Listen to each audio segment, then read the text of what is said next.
What's going on, guys? It's Corbin here for AcousticWorld.net, and I wanted to do a quick rundown of what I consider to be the top three guitars for bluegrass music, and we'll jump right in. So the first one is going to be sort of my budget or like intro suggestion. Maybe if you're a beginner or you're transitioning from electric guitar or looking for, you know, maybe to purchase your first acoustic.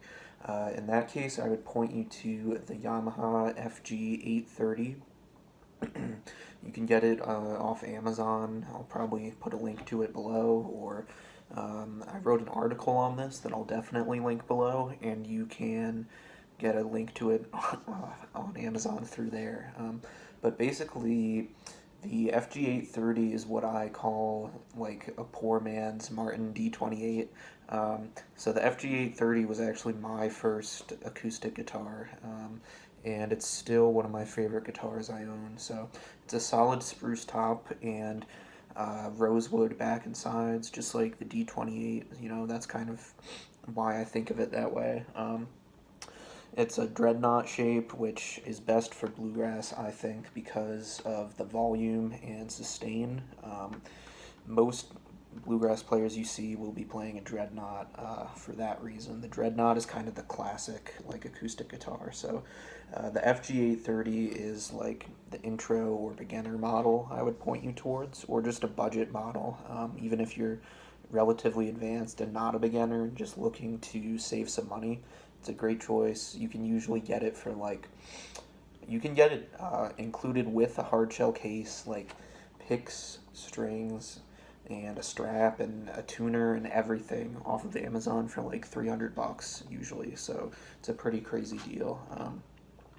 So after that, I would recommend the Martin D18, which is my main acoustic guitar now. I've got back there. And that's got a solid spruce top again, but it's got mahogany back and sides. And basically the main difference between rosewood and mahogany, rosewood is a little bit warmer, a little bit softer, you might say. Some people think because of that the tone is better. It's really a personal preference, and I'd recommend trying both.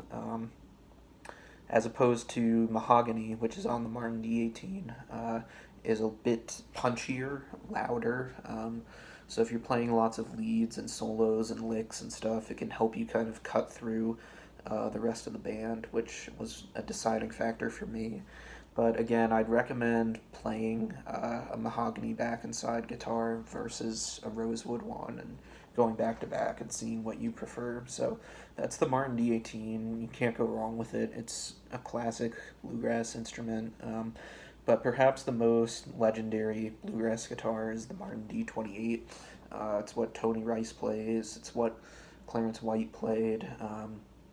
And that's got the rosewood back and sides. So if you're at all interested in bluegrass music, I would play the D18 and the D28 back to back just to really get a feel for the tonal differences there, and you know which you prefer the play and the sound of.